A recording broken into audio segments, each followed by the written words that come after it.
बैठे हैं ठेकेदार भाई, प्लम्बर भाई, मैं हाथ जोड़कर उनको प्रणाम करता हूँ। प्रक्रिया के बाद हम अपना हाथ से कवि सम्मेलन शुरू करेंगे। 1.5 से 2 घंटे वो कवि सम्मेलन रहेगा और हम अपने प्लम्बर भाइयों से ये निवेदन करेंगे, अगर आपके मन में कोई किसी प्रकार की त्रुटि है, कोई शिकायत है, कोई सुझाव है, हम कंपनी को कैसे आगे ले जा सकते हैं, आपको ये लगे कि इसके अंदर ये कमी है, तो आज वो तीनों लोग यहाँ बैठे हैं जिनके समक्ष हम ये कह सकते हैं बाबूजी इस प्रोडक्ट को और आगे ले जा सकते हैं। हम सब प्लम्बर आपके साथ हैं और हम अपने मार्केट को दिल्ली का, देश क्या, आज हरियाणा, राजस्थान, दिल्ली और तमाम उत्तर प्रदेश में हमारा प्रोडक्ट चलता है। इसको हम राष्ट्रीय स्तर पर बनाएंगे। देश के हर 5 स्टार होटल के अंदर बोलगा लगा होना चाहिए, ऐसा हम प्रण करेंगे और मिलकर इस काम को करेंगे। मैं आमंत्रित करना चाहता हूं हमारे ईश्वर बाबू को, उनके साथ हम राकेश जी के पापा को, राकेश गोयल जी को, नीरज भाई को और तमाम जो भी हमारे प्लम्बर डीलर्स हैं, मैं उनको भी निवेदन करता हूं कि मां के समक्ष दीप प्रज्वलित करें। और एक ही चीज ऐसी है जो अगर आप जला दोगे तो ऊपर की तरफ जाती है, वो होती है हमारी ज्योत। ये ज्योत ज्ञान प्रकट करती है, हमारे भीतर उजाला प्रकट करती है, और ये हमारे जीवन में नहीं, ये आपके जीवन में भी उजाला करती है। दोस्तों, मैं प्लम्बर के केवल 2 कार्यक्रम आज जिंदगी में दूसरा किया है। इससे पहले मैं 5 कार्यक्रम प्लम्बर से बवाना में कर चुका। बवाना के हमारे एक मित्र हैं, वो ठेकेदार भैया हैं, वो प्लम्बर से बहुत प्यार करते हैं। दिवाली के दिन लगभग, बलजीत जी आप गए हो मेरे साथ, तुम भी गए हो गौरव, लगभग 5 सालों से मैं उनका एक कार्यक्रम करता हूं, उसके अंदर 600-700 प्लम्बर आते हैं। और एक टाइम तो कोरोना का समय ऐसा आया नीरज भाई, वो घबराने लगा यार कोरोना में प्लम्बर्स को कैसे बुलाया जाए, लेकिन उनके निवेदन पर सारे प्लम्बर भाई आए और वो लगभग जो उन्होंने मस्ती से कवि सम्मेलन सुना, जितनी घनघोर तालियां बजाई, कवि भी अभिभूत हुए और करवाने वाले भी अभिभूत हुए, सबका खाना हुआ और सबको एक किट प्रदान की गई। ऐसा कार्यक्रम में केवल दिल्ली में लोग करते हैं अपने फायदे के लिए, कंपनी चल गई, पैसा मिल गया, नाम हो गया, शेयर चल गए, कौन याद करता है। लेकिन एक तो मैंने वो बवाना में देखे, मैं उनका भैया का नाम भूल गया, लेकिन दूसरे ईश्वर बाबू को देखा जो अपने प्यारे भाइयों से इतना प्यार करते हैं, जिनके लिए इतना सुंदर भव्य कार्यक्रम आयोजित किया। मैं चाहता हूं एक बार पूरी टीम के लिए आप जोरदार तालियां उठे बजा दीजिएगा। आइए दोस्तों, पहले छोटी प्रक्रिया सम्मान की शुरू करते हैं।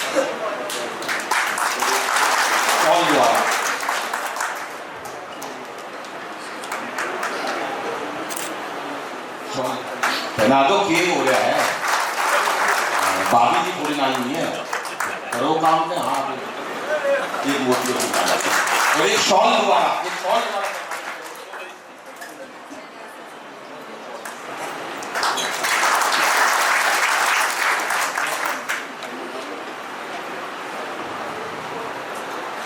और 100 कवि यानी के 8 सांसद के बराबर एक कवि, वो 800 है तो हम 100 है केवल। तो हमारे लिए इतनी ताली बजाओ कि 8 सांसद जितना एक आदमी खड़ा है, उसमें से एक कवि का सम्मान, जिनका नाम कमलेश जी बसंत अलवर से हमारे बीच में आए हैं, लगभग 30 वर्षों से मंचों पर हैं, कई अवार्डों से सम्मानित कर चुके हैं। आज बोलगा कंपनी अपनी तरफ से प्रथम बोलगा सम्मान कमलेश जैन बसंत जी को सम्मानित करने के लिए अपने आप को गौरवान्वित महसूस करेगी। ये बात हम मोतियों की माला पहनाएंगे, आप लगातार जुड़े रहो, आप भी जुड़े रहो, सब लोग जुड़े रहो।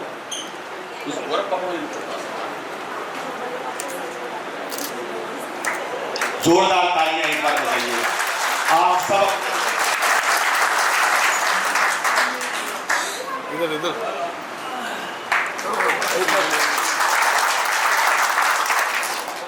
4 गुनी तरक्की करे, 100 गुना तरक्की करे। और आप प्लम्बर भाई जहां पर हो, मेरा आपसे, हम सरस्वती पुत्र हैं, हमारा ये प्रभु से निवेदन है, आपका परिवार खुशहाल रहे, आपकी दिन दुगनी रात चौगुनी तरक्की हो, आप अपने क्षेत्र में खूब प्रगति करें, आपका अपना हर निवास स्थान हो और आप जहां मेहनत और ईमानदारी से काम करें, ऐसा हमारा आपके साथ एक आशीर्वाद लगा लो मेरे बड़े भाई का, या मेरी दुआएं लगा लो, हम मिलकर कार्यक्रम करेंगे। आइए कार्यक्रम आरंभ करते हैं।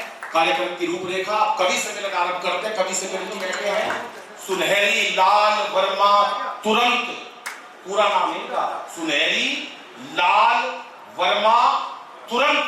मैंने कहा इतना लंबा क्या नाम रखा? बोला जब मैं पैदा हुआ तो मेरे को सुनहरी कपड़े में लपेटा गया तो मेरा नाम सुनहरी हुआ, और मेरा चेहरा ऐसा लाल था जब मैं पैदा हुआ तो सुनहरी लाल रखा। वर्मा रखा गया क्योंकि मेरी कास्ट है। हमारे हॉस्पिटल के पास एक वर्मा था चलाने का, तो मेरा नाम वर्मा रख दिया। और मैंने कहा तुरंत क्यों रखा? बोला उम्मीद थी कि मैं 15 दिन बाद होऊंगा, लेकिन मैं हॉस्पिटल जाते तुरंत पैदा हो गया। कि अपने बच्चों को बहुत लाड़ प्यार देते थे, और साइकिल मांगी तो हम उनको कार देते थे, और नोटबंदी में एक दिन भी हम नहीं रोए, रोते तो ये थे जो हमको उधार देते थे, रोते तो वो थे जो हमको उधार देते। भाई कड़ा जी करके, अरे हमें ठंडे पानी से नहाना पड़ेगा। देखिए फुरफुरी आ जाएगी आपको, यहाँ से लगेगा तो ठंडा ही पड़ रही है।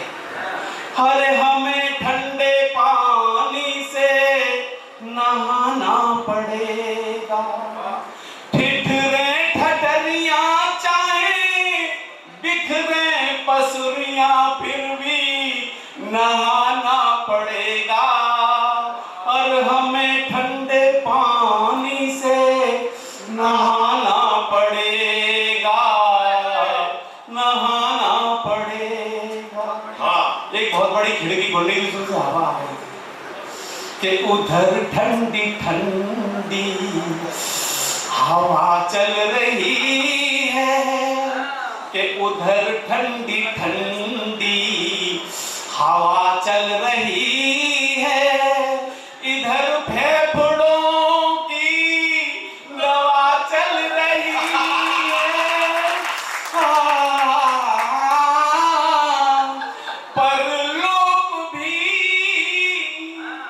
परलोक भी जाना पड़ा तो पहले नहाना पड़ेगा।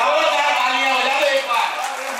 ठंडे पानी से नहाना पड़ेगा, नहाना पड़ेगा। दोस्तों अगले कवि को आमंत्रित करता हूं। कुछ और अतिथि हमारे बीच में आए हैं। ये वो लोग हैं जो सैनित्री की दुनिया के और ईश्वर जी के परम मित्रों में से कुछ लोग हैं। इनका सम्मान भी हम करेंगे। लेकिन कवि सम्मेलन लगभग मैं चाहता हूं 1-1.5 घंटे, जितनी देर आप कर रहे हैं आपको भरपूर मनोरंजन होगा। कोई टेंशन नहीं है। उत्तर प्रदेश के थे, मैं हरियाणा का हूँ, कोई फर्क नहीं पड़ता भाई साहब। उत्तर प्रदेश हो हरियाणा का, मेरे को तो याद है भाई साहब, अभी 3 लड़कियां बस स्टैंड पे खड़ी, जहां पर मधुबन चौक पे, एक खड़ी उत्तर प्रदेश की, एक दिल्ली की, एक हरियाणा की। एक मनचला लड़का घूरता हुआ आया, पत्थर पे पांव लगा, नीचे गिर गया। तीनों लड़कियों को घूर रहा था, पत्थर पे पांव लगा, नीचे गिर गया। अब तीनों लड़कियों का कमेंट सुनना। पहले उत्तर प्रदेश की क्या बोली, लखनऊ तरफ की थी, जरा वो अदब का शहर है ना। ओहो, चोट लग गई बेचारे पे। दिल्ली वाली थोड़ी एटीट्यूड वाली, बदतमीज कहीं का, मारे हरियाणा की, और ताड़ ले अपनी बुआ ने। जो है हमारा हरियाणा भाई साहब, ये तो लगा सके हैं बस। और ये जितने पलंबर तालियां बजा रहे हैं, इनके घर में लगी पड़ी है। ये इसलिए तालियां बजा रहे, जोरदार तालियां बजाओ। आमंत्रित करता हूं मैं बलजीत कौर पन्हा। रही बात, इन्होंने कह दिया कि फायर ब्रिगेड में महिलाएं नहीं होती। ये हरियाणा के हैं, इस बात का भी जवाब दूं? हाँ, इसलिए आएंगे। जवाब दूंगी, आप समझना। फायर ब्रिगेड में महिलाएं होती थी, ये हरियाणा वालों के कारण बंद हो गई। सही कह रही हूँ ईश्वर जी, बिल्कुल सही। क्योंकि हरियाणा का जो भी बुजुर्ग होता है, जैसे जैसे उम्र बढ़ती है वो रंगीन हो जाता है। और आपको बता रही हूँ असली बात, आपने देखा होगा विवेक विहार में आग लगी, गौर सिटी में आग लगी, ऐसे ही एक बार हरियाणा में आग लगी। एक ताऊ फंस गए और एक महिला थी फायर ब्रिगेड में, सच्ची घटना। वो गई ऊपर क्रेन से अपना सूट बूट पहन के, जो फायर प्रूफ हेलमेट होता है, ताऊ को बचाने। बोली ताऊ चलो, मैं आपको लेने आई हूँ। बोले तू बहुत बहादुर बच्चा है। महिला ने ना अपना वो हेलमेट उतार लिया। बोली हाँ मैं बहुत बहादुर हूँ ताऊ चलो। अब ताऊ ने जैसे हेलमेट उतरा, देखा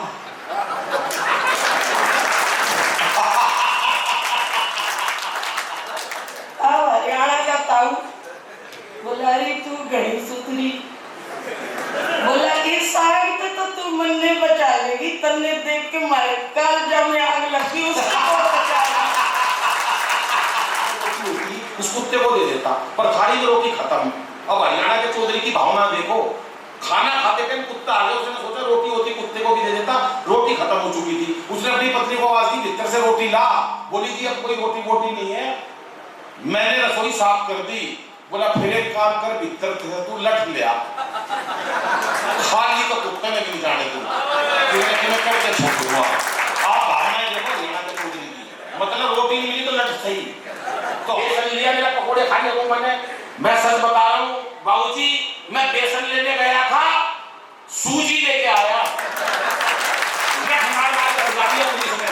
बोली ले आया, मैंने कहा हाँ सूजी लाए, बना लिया हलवा। तो इसलिए कोई टेंशन मत रखो, एक बार हाथ उठाकर तालियां बजाओ। हमने जीवन को टेंशन बना दिया साहब। ईश्वर ने सब कुछ दे दिया, अच्छा परिवार दे दिया, अच्छे चेहरे दे दिए, अच्छी शक्ल दे दी, सब कुछ दे दिया, व्यापार दे दिया, लेकिन चेहरे की खुशियां गायब हो गई। आप देखो उसको देखे, लेकिन वो पैरोडियां जितनी सुनाए, लेकिन देश की बात भी करेगा, आपके प्यार की बात भी करेगा, लेकिन सारा सदन जोरदार तालियों से बुलाएगा गौरव चौहान को। अरे कौन हो आप लोग, बताओ। जन जन की सुविधाओं के आधार होते हैं, जन जन की सुविधाओं के आभार होते हैं, जन जन की सुविधाओं के आधार होते हैं, 24 घंटे सेवा में तैयार होते हैं। आपकी इज्जत, इसकी इज्जत कैसी है वो जाने। दुनिया में केवल प्लम्बर ही सबसे पानीदार होते हैं, पानीदार होते हैं। अरे आग से ज्यादा पानी से किसका रिश्ता है? पानी से सर्वाधिक नजदीकी रिश्ता किस कौम का है? प्लम्बर का। आपको पता है पानी को सबसे अच्छे तरीके से कैसे पहुंचाया जाए, घर से मकान तक और शरीर से जुबान तक, ये केवल प्लम्बर जानता है, और प्लम्बर यही करता है 24 घंटे। मैं आपके श्रम को मैं उस कवि को आमंत्रित करता हूं जिसका सम्मान और स्वागत आपने करा है। वोल्गा का प्रथम पुरस्कार जिसे आज मिला है, ऐसे कमलेश बसंत बहुत डेलिकेट कवि हैं, उनको सुनना अपने आप के अंदर बहुत थोड़ा ध्यान लगाने की जरूरत है। आप मिलकर तालियां बजाइए कमलेश जैन बसंत। वाह, आप बहन के आगे हैं, प्रणाम करता हूं आपको। हाँ, अभी बंगाल में चुनाव हुए, अपन राजनीति की कोई बात नहीं करेंगे। एक सेमिनार हुआ, एक मिनट दिया सब पार्टी वालों को, 1 मिनट में आपको भाषण भी देना है, अपना प्रत्याशी का नाम बताना, चुनाव चिन्ह बताना। तो सबसे पहले वो साइकिल वाले आए, उन्होंने कहा मेरा प्रत्याशी फला है, 7 नंबर बैलेट पर साइकिल चुनाव चिन्ह है, इसको दबाना, मेरा प्रत्याशी जीत जाएगा। फिर वो एक घास और 2 फूल वाली मैडम आई, उन्होंने अपना 1 मिनट में भाषण दिया, प्रत्याशी का नाम बताया और बताया कि मेरा बैलेट नंबर 3 पर प्रत्याशी खड़ा है, घास और 2 फूल का चुनाव चिन्ह है, टीएमसी, उसको आप दबाएंगे, मेरा प्रत्याशी जीत जाएगा। सब धीरे धीरे करके आए। अब की बात 1 फूल वाले आए, उन्होंने 1 मिनट की जगह 45 मिनट भाषण दिया। ना ये बताया कि मेरा प्रत्याशी कौन है, ना ये बताया कि चुनाव चिन्ह क्या है, और ना ये बताया कि बैलेट नंबर कितने पर है। जैसे वो जाने लगे तो सामने भाई की तरह 4-5 लोग खड़े थे, पत्रकार सब घेर के खड़े हो गए, बोले सर आपने ये तो बताया ही नहीं, कौन सा नंबर दबाना है, प्रत्याशी कौन है, चुनाव चिन्ह क्या है। बोले कोई सा दबाओ। आइए जोरदार तालियों के साथ हम उनको आमंत्रित करते हैं। अनिल अग्रवंशी ने कवि सम्मेलन स्थापित ही नहीं किए, उन्होंने कवि सम्मेलन की परंपराओं को अमर बनाया है।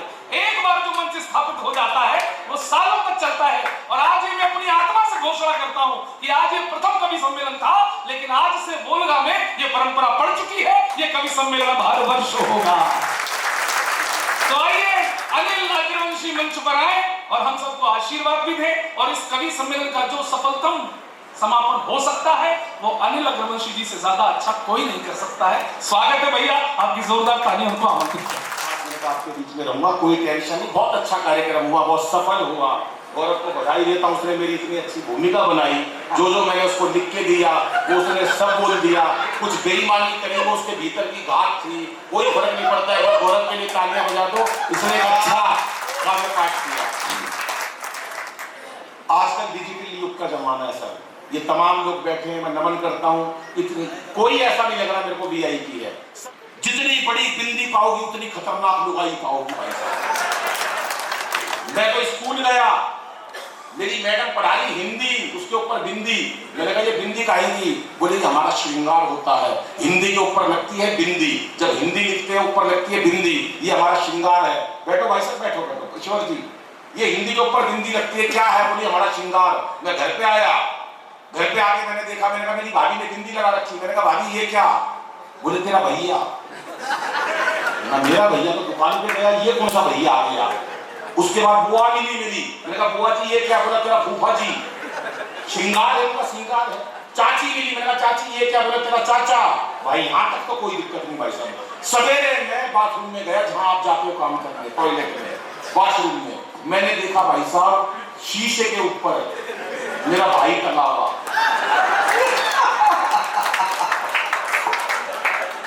बोलगा की टूटी के ऊपर मेरा चाचा, और तालियां तो बजाना कमोड के ऊपर। पार्क में मैं परसों टहल रहा था, पार्क, एक पिछले महीने की बात है, मैं टहल रहा वाइफ के साथ, एक सुंदर महिला ने मेरे को नमस्ते कर ली। मैं इंटरनेशनल कवि हूं जी, मेरे को नमस्ते कर ली, आज तक इनको किसी ने नहीं करी, मेरे को करी नमस्ते। मेरी लुगाई ने देख लिया, सुंदर महिला ने पति को नमस्ते करी है। आज बाबूजी 1 महीना हो गया, 1 महीने से मेरी पत्नी को टेंशन इस बात की, एक ही बात पूछ रही है, खाते पीते उठते बैठते टाइम एक ही बात पूछ रही है, बता वो कौन थी, बता कौन थी। मैं बोला क्यों टेंशन ले रही है, मेरे को उसको भी बताना पड़ेगा तू कौन थी। कोई सुझाव? सब अच्छा है तो ऐसे करो, अरे मेरे जो अंगूठे ऐसे करो, लेकिन आपके 2 अंगूठे 1000 अंगूठों के बराबर हैं। ये सारे प्लम्बर्स आपके साथ हैं, आपकी कंपनी के साथ हैं। ये जितने अतिथि आए हैं आज हम उनका सबका स्वागत और सम्मान करते हैं। आए हुए तमाम कवियों का हम सम्मान और धन्यवाद करते हैं। धन्यवाद प्रस्ताव से पहले मैं एक बार चाहूंगा थोड़ी 5 मिनट बाद, बस 2 मिनट बाद, इस सम्मान के बाद केवल 2 मिनट बाद आखिरी में हम जितने लोग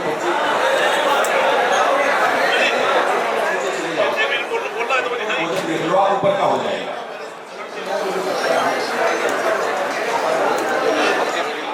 मेरे भाई आओ, एक पार्टनर, डायरेक्टर या चेयरमैन कुछ भी कहो। मंच पर विराजमान आदरणीय कविगण और यहाँ उपस्थित सम्मानित डीलर्स साथियों और हमारे प्लम्बर भाइयों और उपस्थित सभी अतिथिगणों का मैं हार्दिक दिल से स्वागत करता हूँ और अभिनंदन करता हूँ। सबसे पहले मैं आप सभी का धन्यवाद करना चाहता हूं कि आपने अपना कीमती समय निकालकर इस कार्यक्रम में आने का अवसर दिया। दोस्तों, किसी भी ब्रांड की असली ताकत उसकी फैक्ट्री, मशीनें या बड़े ऑफिस नहीं होते। उस ब्रांड की असली ताकत होते हैं वो लोग जो उस ब्रांड को ग्राहक घर तक पहुंचाते हैं, और हमारे लिए वो ताकत है आप सभी प्लम्बर भाई।